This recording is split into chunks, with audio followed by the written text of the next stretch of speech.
নমস্কাৰ জনাইছোঁ সকলোকে এনিভাৰ্সাৰী দিনাখনে ভিডিঅ'টো কৰি ৰাখিছিলোঁ আপোনালোকৰ লগত শ্বেয়াৰ কৰিম বুলি কিন্তু সময়ৰ অভাৱত দিবহে পৰা নাছিলোঁ দেৰিকৈ হ'লেও দিছোঁ ভিডিঅ'টো আপোনালোকৰ মাজলৈ আশা কৰোঁ চাই ভাল পাব মৰম আৰু আশীৰ্বাদ কৰিব আমাক প্ৰত্যেকটো কথাই যেতিয়া আপোনালোকৰ লগত শ্বেয়াৰ কৰোঁ আমাৰ সুখৰ দিনটো আপোনালোকৰ লগত শ্বেয়াৰ কৰিলোঁ মানুহজনে আমাক ক'ত নিছে কোৱা নাছিলে আগবেলাৰ ভাগত বহুত বৰষুণ আছিলে পিছবেলা 4 মান বজাতে আমি ওলাই গৈছিলোঁ বাৰু বাকী এইডোখৰতে আপোনালোকৰ আমাৰ কিছুমান স্মৃতি আছে আপোনালোকক ক'ব বিচাৰিছোঁ আজি থুলমূলকৈ আৰু ৰ'ব কৈছোঁ দেখাইছোঁ আপোনালোক প্ৰথমতে ৰাস্তাটো দেখিছে আগতে এইটো ৰাস্তাটো অকণমান ঠেক আছিলে যেতিয়া 2 লেন আছিলে এতিয়াতো 4 লেন কৰিলে অকণমান বহল হৈ গ'ল ন এই ৰাস্তাৰ কাষতে আছিলে কি কয় স্বপ্নালয় ধাবা আমাৰ ধাবাখনৰ নাম মনত আছে স্বপ্নালয় ধাবা আৰু তেতিয়া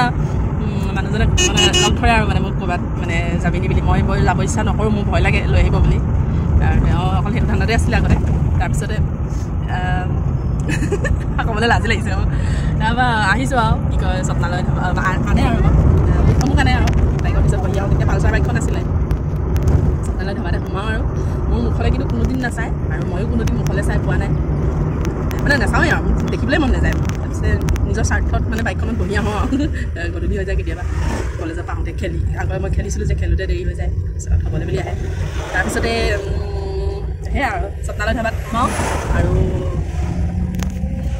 কফি একাপ খাওঁ আৰু কফি কাপ আৰু লগত 10 টকীয়া চিপছৰ পেকেট আগতে 10 টকীয়া চিপছটো বহুত ডাঙৰ আছিলে হয়নে চিপছ আৰু কফি আৰু সেয়ে খাওঁ খাই আৰু দৌৰিকৈ মানে 1 ছেকেণ্ড নৰওঁ আৰু মোক লয় আৰু লৈ চিধা পিয়লিফিকন ষ্টেডিয়ামত নমাই আৰু নমাই চিধা ঘৰ কিন্তু সঁচা কথা ক'ব গ'লে ক'লে ভাল পাওঁ বুলি কোৱা নাছিলে অ' মা বেয়া কথা কৈছোঁ তই ৰাস্তা চক না বাকী সেয়া আৰু সেই তেনেকৈ আৰু এতিয়া 11 বছৰ সম্পূৰ্ণ হ'ল আৰু অ'কে মোৰ 11 বছৰ সম্পূৰ্ণ হ'ল কিন্তু তেওঁ মোৰ লগত কিমান বছৰ তোৰ কচোন হ'ব আন্দাজ কৰ তোৰ কি মনত থাকিব তোৰ মনত নাথাকে খুব বেছি তেওঁ মোৰ যদি 11 বছৰ তেওঁ মানে 13 বছৰ 14 বছৰ খাৰলিলৈ আহিছ আমাক খাৰলিলৈ আনিছে ৰাইজ খাৰলিত সোমাইছোঁ দেই খাৰলিত সোমাইছোঁ এইখনে খাৰলি মানে তইতো আমগুৰিলৈ নিছোঁ বুলিয়ে কৈছিলি আমগুৰিত নাই নি খাৰলি আমি খাৰলি পালোহি খাৰলি এটা বাংকাৰত সুমিয়াই দিছে মানুহজনে আহি বাংকাৰ বুলিয়ে কৈছোঁ এনেকুৱা এটা ৰুমত ভৰাই দিছে খানা লাগে কি হয় আৰু খাই লৈ পেলাই তাৰপিছত ক'ত যাবি ৰুদ্ৰসিংহলৈ যাবি কি ৰুদ্ৰসিংহ যায় ক'ত যাবি কওকচোন যেনে মোক স্বপ্নালয় ধাবাখন বিচাৰি দে কফি একাপ খুৱাই নিবি এই 4 লেন হোৱাৰ পৰা এই স্বপ্নালয় ধাবাখন ভাঙি দিলে হয় কফিটো তাত খাবলৈ ভাল আছিলে এতিয়া কফিবোৰ খাবলৈ বেয়া লাগে আগৰ কফিটো ভাল আছিলে বাকী এতিয়া খাৰলি ধুনীয়াকৈ খানাটো খাই লওঁ ক'ত নিবি কওঁ বোলো মোকে মাতছে নামাতো যে হ'বচোন মাৰ খা মাতিলে আকৌ শুনিছে আপোনালোকে নিব লাগিব এই এনিভাৰ্চাৰীত মানুহজনী কিবা গিফ্ট এটা দিয়ে নহয় খোৱাতে গিফ্ট নেকি জীৱনটো খুৱাম বুলি মোক আনিলি খায়ে আছোঁ অঁ স্পেচিয়েল গিফ্ট এটা লাগিব মোক কি দিবি কওঁ মানে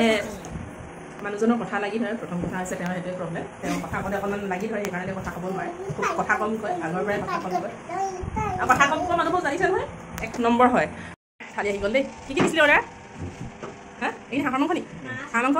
মাছ আৰু কি গাহৰি খৰিচা দিয়া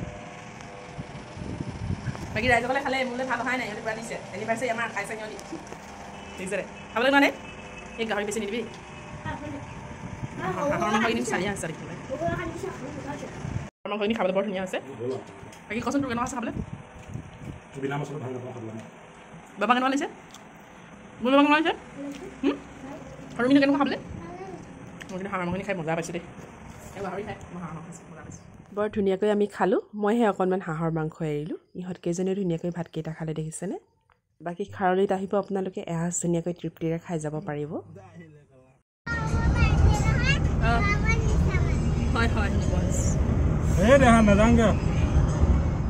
এনিভাৰ্চাৰী বুলি প্ৰত্যেক বছৰে আমি এনেকৈ ওলাই আহোঁ খন্তেকৰ কাৰণে আৰু চাৰিওটাই মিলি ধুনীয়াকৈ ভাত এসাঁজ খাওঁ সদায় বাৰু ভাত খাই থাকোঁ তথাপিও সেই দিনটো আমাৰ কাৰণে স্পেচিয়েল বুলি আৰু বৰ বেছি দামী হোটেলো বিচাৰি নুফুৰোঁ আমি কেক চেক কটাৰ বাৰু নিয়ম নাই বুঢ়া হ'লে যদি ইহঁতি পাতি দিয়ে তেতিয়াহ'লে নাজানো আৰু বাকী ইহঁতি কৈছিলে ৰুদ্ৰসিংহ পাৰ্কত সোমাম বুলি কিন্তু সন্ধিয়া হোৱাৰ কাৰণে তাতে নোসোমালোঁ আৰু জয়সাগৰ পুখুৰী 1 পাক দিলোঁ আহি আপোনালোকৰ ৰংঘৰ সন্মুখত ওলালোহি দেখিছেনে বাকী মানুহজনক দম দি আছিলোঁ এনিভাৰ্চাৰী বুলি একো নিদিয়ে নেকি বুলি আৰু হঠাৎ আহি তেওঁ মোবাইলৰ দোকানৰ সন্মুখত ৰখাই দিলে আৰু মোবাইল ল'বৰ কাৰণে তেওঁ